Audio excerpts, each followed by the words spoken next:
what has happened seems to happen again and again. And that's the theme for my presentation.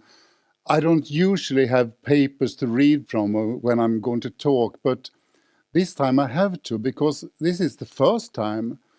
And it's about things that I have been thinking about, but it has stayed in my brain. So this is the first time I put it out in words. So I have to read a little bit, but I hope it will work anyway. So, what has happened seems to happen again and again. This formulation aims not only to visualize the influence of past events, but also add a present tense and points to the possibility of change, as well as the importance of giving opportunity for reflection on connection with events. Alternative perspectives and understanding can change experience of what has already happened. In my work as a child and student counselor, I support children in their rights and try to present problems from their point of view. Children often miss the words to describe their feelings, just as it is for me speaking in English. When grown-ups ask, "Why did you do that?" it's hard for them to know what kind of answers that will count. And they will not explain more complicated things that have led to their actions. I think it's important to understand children from the knowledge that children will do good when it's possible for them. It seems to be a risk that things get stuck in children, and some things risk being stuck for a very long time. Based on a child perspective and close relationship with our children, we can get a view of events risk getting stuck.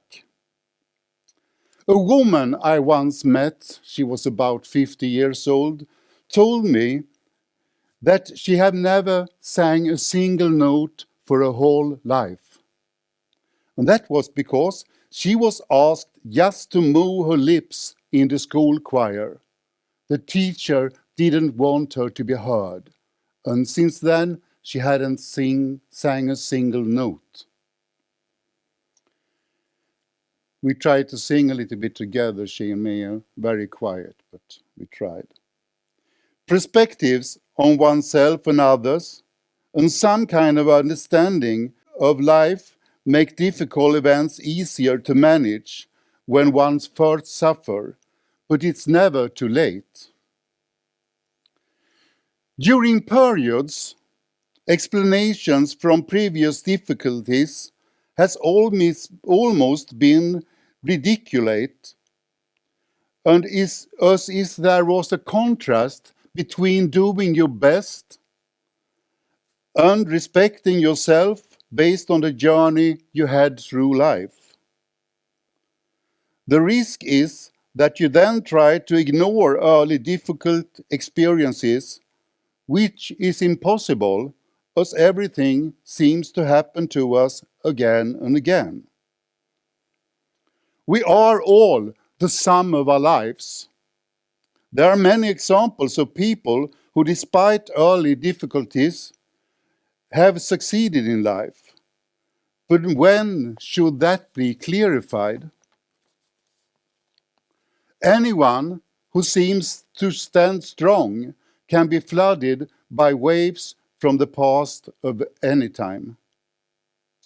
We can be tempted to say that we have left things behind us, but as we can't escape them, we need to see them from new perspectives and come to new understandings.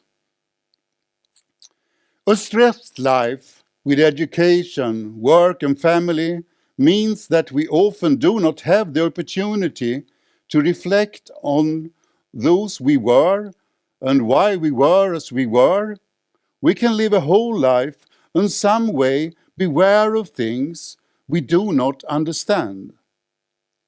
In the same way that events seems to happen again and again for better and for worse, one could say that events as well as people from the past are with us forever.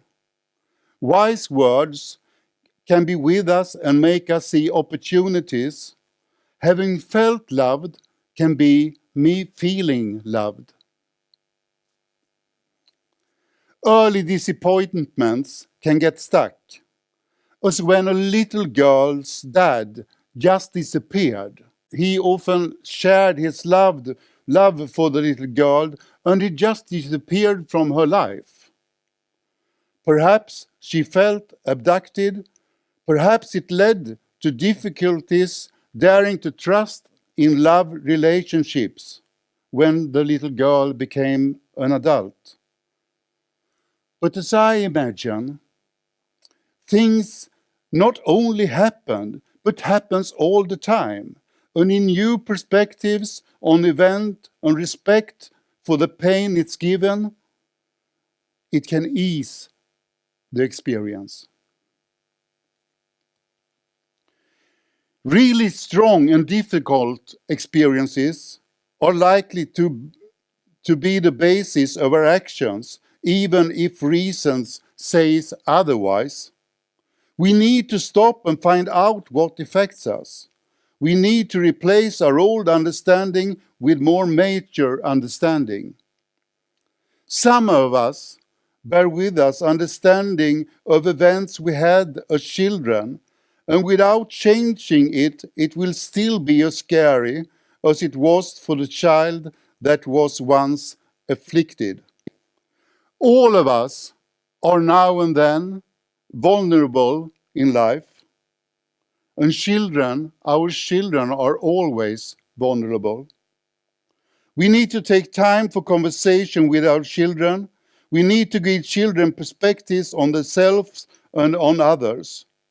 Surely it's important to give comfort, but it's not enough.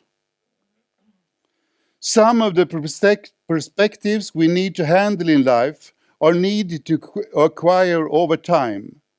All children need to experience the value and understand themselves as right carriers.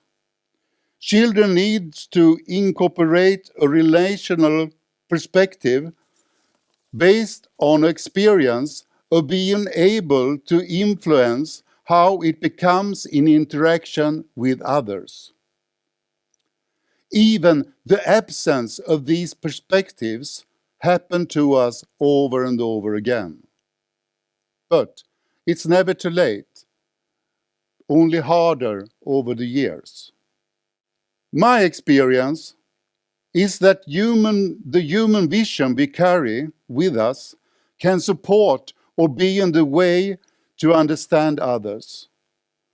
For simplicity, I embrace that people have good intention, and surely children have good intention. I base this experience of working with children for a very long time. I never have met an evil child. Never.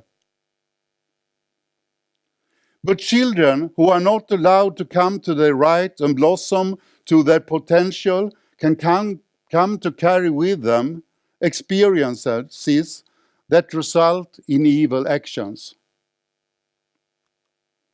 So, new perspectives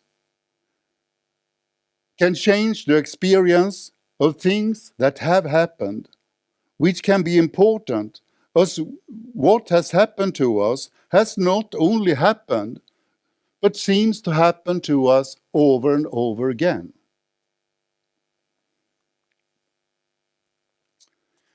I will end this presentation with showing my acting skills with a small dialogue. I'll try at least. It's all in the past now, she said. Nothing to talk about. But we are talking about it, I said. Then stop it, please. Why? I wondered. It brings it all to the present and then I have to talk about it. But we can talk about it and make it change. We can't change the past, she mumbled. But when it is in the present, we can, I answered. And we can. Thank you.